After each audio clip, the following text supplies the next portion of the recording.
Praise the Lord. വേഗം വരുന്നവനായ നമ്മുടെ കർത്താവായ യേശുക്രിസ്തുവിൻ്റെ നാമത്തിൽ എൻ്റെ സ്നേഹവന്ദനങ്ങളെ ഞാൻ അറിയിക്കുന്നു. ഇയ്യോബിൻ്റെ പുസ്തകം 38 അധ്യായം 4-5 വാക്യങ്ങൾ. ഞാൻ ഭൂമിക്ക് അടിസ്ഥാനമിട്ടപ്പോൾ നീ എവിടെയായിരുന്നു? നിനക്ക് വിവേകമുണ്ടെങ്കിൽ പ്രസ്താവിക്കുക. അതിൻ്റെ അളവ് നിയമിച്ചവൻ ആർ? നീ അറിയുന്നുവോ? അല്ല, അതിന് അളവുനൂൽ പിടിച്ചവൻ ആർ? ഹല്ലേലൂയ. ഭൂമിക്ക് അളവ് നിശ്ചയിച്ചവൻ, അളവ് നൂല് പിടിച്ചവൻ, അവൻ ആരാ? ഈ കർത്താവിനെക്കുറിച്ച് ചോദിക്കുന്ന ചോദ്യമാണ്. ഹല്ലേലൂയ. അവൻ ഭൂമിക്ക് അടിസ്ഥാനമിട്ട ദൈവമാണ്. ഭൂമിയെ തൻ്റെ ഉള്ളം കൈയിൽ ഹല്ലേലൂയ വഹിക്കുന്ന ദൈവം. ആകാശത്തിൻ്റെ പരിമാണം തൻ്റെ കൈയുടെ ചാണുകൊണ്ട് അളക്കുന്നു എന്ന് യെശയ്യാ പ്രവചനത്തിലും വായിക്കുന്നു. ഇത്ര വലിയ ദൈവത്തെയാണ് നാം ആരാധിക്കുന്നത്. ഇയ്യോബിൻ്റെ പുസ്തകം 38 തന്നെ 11 വാക്യത്തിൽ ഹല്ലേലൂയ കടലിനെ നോക്കി, ഹല്ലേലൂയ സമുദ്രത്തെ നോക്കി ദൈവം പറയുന്നു, നിനക്ക് ഇത്രത്തോളം നിനക്ക് വരാം, ഇത് കടക്കരുത് എന്ന് പറഞ്ഞ് തിരമാലകളുടെ അടക്കത്തെ നിർത്തിയ ദൈവം, അതിര് വെച്ച ദൈവം, പഞ്ചസാര മണലുകൊണ്ട് കടലിന് അതിര് ഉണ്ടാക്കിയ ദൈവം, അവനെയാണ് നാം ആരാധിക്കുന്നത്. പ്രിയരെ, ഹല്ലേലൂയ. ഭൂമിയുടെ അളവുകൾ ദൈവത്തിൻ്റെ നിശ്ചയത്തിന്, ദൈവത്തിൻ്റെ പദ്ധതിക്കകത്ത് ദൈവം കൊണ്ടുവന്നു. ദൈവത്തിന് അതിനെക്കുറിച്ച് ചില പദ്ധതികളുണ്ട്, ചില വിചാരങ്ങളുണ്ട്. എന്നാൽ അതേ ദൈവം നമ്മെ നോക്കിക്കൊണ്ട് ജീവിതത്തിൽ അളവില്ലാതെ പല നന്മകളെയും പകർന്നു. ഹല്ലേലൂയ. പലതിനും അളവ് പറഞ്ഞ് ഹല്ലേലൂയ ചിലതിനെ പരിമിതിപ്പെടുത്തിയ കർത്താവ് കടലിനെ പരിമിതിപ്പെടുത്തി. ഭൂമിയുടെ അളവിനെ മനുഷ്യൻ നോക്കുമ്പോൾ അളക്കാൻ പറ്റത്തില്ല, എന്നാൽ കർത്താവ് അതിനെ അളന്നു നിർത്തി. ആകാശത്തെ നോക്കുമ്പോൾ ആകാശം നമ്മുടെ കണ്ണിന് ഹല്ലേലൂയ അനന്തമായതാ ആകാശം. എന്നിട്ട് പക്ഷേ ബൈബിളിൽ നമ്മൾ ഇങ്ങനെ വായിക്കുന്നു, ആകാശത്തിൻ്റെ പരിമാണം തൻ്റെ കൈയുടെ ചാണുകൊണ്ട് അളക്കുന്ന ദൈവം. പ്രിയരെ, അതിൻ്റെ അർത്ഥം കർത്താവിന് ഇതൊക്കെ അളക്കാൻ പറ്റും. ദൈവത്തിൻ്റെ അളവ് കോലിനകത്തത്രേ ഇതെല്ലാം കിടക്കുന്നത്. ദൈവത്തിന് അളക്കാൻ പറ്റാത്ത, ദൈവത്തിന് നിയന്ത്രിക്കാൻ പറ്റാത്ത ഒരു കാര്യവുമില്ലെന്ന് വേദപുസ്തകം നമ്മെ ഓർമ്മപ്പെടുത്തുന്നു. ഹല്ലേലൂയ. എന്നാൽ അളവില്ലാതെ ദൈവം ചെയ്യുന്ന പലതുമുണ്ട്. അതിനകത്ത് ഒന്നാമത്തെ കാര്യം ഇതാ, യോഹന്നാൻ്റെ സുവിശേഷം 3 അധ്യായം 34 വാക്യത്തിൽ നാം ഇങ്ങനെ വായിക്കുന്നു, ദൈവം അയച്ചവൻ ദൈവത്തിൻ്റെ വചനം പ്രസ്താവിക്കുന്നു, അവൻ ആത്മാവിനെ അളവ് കൂടാതെ അല്ലയോ കൊടുക്കുന്നത്. പ്രിയരെ, മനുഷ്യർക്ക് അളക്കാൻ പറ്റാത്ത രീതിയിൽ, മനുഷ്യർക്ക് തൻ്റെ അളവുകോല് കൊണ്ട് പിടിച്ചെടുക്കാൻ പറ്റാത്ത രീതിയിൽ ദൈവം തൻ്റെ ആത്മാവിനെ മനുഷ്യരിലേക്ക് പകരും.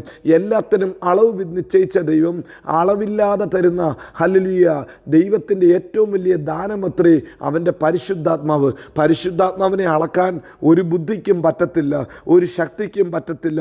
അളവ് കൂടാതെ ദൈവം പരിശുദ്ധാത്മാവിനെ തരും. നിങ്ങൾക്കറിയാം, എസെക്കിയേൽ പ്രവചനം 47 അധ്യായത്തിൽ ഹല്ലേലൂയ ആലയത്തിൽ നിന്ന് പുറപ്പെട്ട ദൈവനദിയെക്കുറിച്ച് നാം അവിടെ വായിക്കുന്നുണ്ട്. ദൈവാലയത്തിൽ നിന്ന് പുറപ്പെട്ട ആ നദി, അതിനെ അളക്കാൻ നോക്കിയിട്ട് ഹല്ലേലൂയ കുറച്ചൊക്കെ അളന്നു. മുട്ടോളവും അരയോളവും നീന്തിയിട്ടല്ലാത്ത നദിയാകുന്നതും വരെ അളക്കാൻ പറ്റി. അതിനുശേഷം അളവില്ലാത്ത ഒരു നദിയായി അതിനെ ദൈവം മാറ്റി. പ്രിയരെ, ഇന്ന് പകൽക്കാലവും നമ്മിൽ പകർന്ന അഭിഷേകത്തെ, നമ്മിൽ പകർന്ന പരിശുദ്ധ ആത്മാവിനെ ഒരു നാളും നമുക്ക് അളക്കാൻ പറ്റത്തില്ല. അത്രത്തോളം ദൈവിക നന്മകളാൽ ദൈവം നമ്മെ നിറച്ചതത്രേ. ഇന്ന് രാവിലെയും ഈ വചനം കേൾക്കുന്ന നമ്മുടെ ജീവിതത്തിലും കർത്താവ് ചെയ്യുന്നത് ഹല്ലേലൂയ നീന്തിയിട്ടല്ലാതെ കടപ്പാൻ വഴി കഴിയാത്ത വലിയൊരു നദിയാക്കി മാറ്റി. വേദപുസ്തകത്തിൽ നാം ഇങ്ങനെ പറയുന്നു, ഹല്ലേലൂയ നീന്തിയിട്ടല്ലാതെ കടപ്പാൻ വഹിയാത്ത ഒരു നദിയായി തീർന്നു. ഹല്ലേലൂയ. എന്നിട്ട് കർത്താവ് ചോദിച്ചു, മനുഷ്യപുത്ര, നീ കണ്ടുവോ? നീ ഇത് കണ്ടോ? ഹല്ലേലൂയ. മനുഷ്യർക്ക് അളക്കാൻ പറ്റാത്ത രീതിയിൽ, മനുഷ്യർക്ക് ചിന്തിക്കാൻ പറ്റാത്ത രീതിയിൽ ആത്മാവിനെ കൊടുക്കുവാൻ ദൈവത്തിന് കഴിയും. പ്രിയരെ, അതാ ദൈവത്തിൻ്റെ പ്രത്യേകത. ഇന്ന് പകൽക്കാലവും നമുക്ക് ദൈവത്തിന് നന്ദി പറയാം. അളവില്ലാതെ അവൻ ആത്മാവിനെ നമ്മിലേക്ക് പകർന്നതിനാൽ സ്തോത്രം. ഒന്ന്, ദൈവത്തിൻ്റെ ഹല്ലേലൂയ ആത്മാവിനെ നമുക്ക് അളക്കാൻ പറ്റത്തില്ല. 2, ഹല്ലേലൂയ സകലത്തെയും അളന്നെടുക്കാൻ പറ്റുന്ന ദൈവം പറയുന്നു. ഹല്ലേലൂയ അളക്കാൻ പറ്റാത്ത മറ്റൊരു കാര്യം ദൈവത്തിൻ്റെ കൃപാദാനങ്ങളും ദൈവം തരുന്ന നന്മകളും അത്രേ. ലോകത്തിൽ മനുഷ്യർ പറയും, ലോകത്തിലെ ഭൗതിക നന്മകൾക്ക് മനുഷ്യൻ ഒരളവിടും. മനുഷ്യൻ പറയും, ഇത്ര ധനമുണ്ട്, ഇത്ര ആടുണ്ട്, ഇത്ര ധാന്യമുണ്ട് എന്നൊക്കെ പറയും. പക്ഷേ എന്നാൽ എന്നാൽ ദൈവം ആകാശത്തിൻ്റെ കിളിവാതിലുകളെ തുറന്ന് ഒരു ദൈവ പൈതലിനെ അനുഗ്രഹിച്ചു തുടങ്ങിയാൽ പ്രിയരെ, നിനക്ക് അളക്കാൻ നീ അളന്ന് തളരുമെന്ന് പരിശുദ്ധാത്മാവ് പറയുന്നു. അതുപോലെ അളക്കാൻ പറ്റാത്ത ഹല്ലേലൂയ ദൈവിക നന്മകളെ ദൈവം ചൊരിയുന്നത്. ജോസഫിനോടുള്ള ബന്ധത്തിൽ നാം വേദപുസ്തകത്തിൽ അങ്ങനെ തന്നെ വായിക്കുന്നു.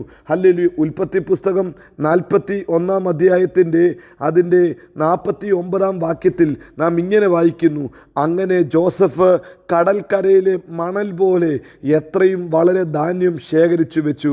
കടൽക്കരയിലെ മണൽ പോലെ എണ്ണമില്ലാത്ത രീതിയിൽ ധാന്യം ശേഖരിച്ചു വെച്ചു. എന്നിട്ട് പറയുന്നു, അളപ്പാൻ കഴിവില്ലായ്കയാൽ അളവ് നിർത്തിക്കളഞ്ഞു. അളപ്പാൻ കഴിവില്ലായ്കയാൽ അളക്കാൻ പറ്റത്തില്ല. ജോസഫ് പറഞ്ഞു, കർത്താവേ, എനിക്കിനി അളക്കാൻ പറ്റത്തില്ല. ഇനി അളക്കാൻ പറ്റുന്നതിനെക്കാട്ടിൽ അപ്പുറമായി ദൈവം തരുന്നത് കൊണ്ട് ഞാൻ അളവ് നിർത്തിക്കളഞ്ഞു. പ്രിയരെ, കർത്താവിൻ്റെ നന്മകളുടെ പ്രത്യേകത ഏതാ? ഒരു മനുഷ്യൻ്റെ ബുദ്ധി കൊണ്ട് ശക്തി കൊണ്ട് അളക്കാൻ പറ്റത്തില്ല. ഇന്ന് പ്രഭാതത്തിലും നമ്മെ അങ്ങനെ അനുഗ്രഹിപ്പാൻ നമ്മുടെ ദൈവം വിശ്വസ്തന. പ്രിയരെ, വിശുദ്ധിയോടെ വേർപാടോടെ നിൽക്കുന്ന ഒരു ദൈവ പൈതലിനെ ദൈവം അങ്ങനെ മാനിക്കും. തൻ്റെ ആത്മാവിന് വേണ്ടി ദാഹിക്കുന്ന ഒരു ദൈവ പൈതലിന്, തൻ്റെ ആത്മാവിന് വേണ്ടി ചോദിക്കുന്ന ദൈവ പൈതലിനെ തൻ്റെ പരിശുദ്ധാത്മാവിനെ കൊണ്ട് നിറയ്ക്കും. ഇന്ന് പകൽക്കാലം സകലത്തിനും അളവുണ്ടാക്കിയ ദൈവം അളവില്ലാതെ തൻ്റെ ആത്മാവിനെ പകരും, അളവില്ലാതെ തൻ്റെ നന്മകളെ പകരും. പ്രിയരെ, ഇന്ന് രാവിലെ വചനം കേൾക്കുന്ന നിങ്ങളെയും കർത്താവ് അങ്ങനെ അനുഗ്രഹിക്കുമാറാകട്ടെ, സ്വർഗീയ നന്മകളാൽ നിറയ്ക്കുമാറാകട്ടെ. നമ്മുടെ ദൈവം വിശ്വസ്തൻ, വാക്കുമാറാത്തവൻ. അവൻ നമ്മെ എല്ലായിടത്തും എല്ലായ്പ്പോഴും ക്രിസ്തയേശുവിൽ ജയോത്സവമാക്കി നടത്തും. God bless you. Amen. Amen.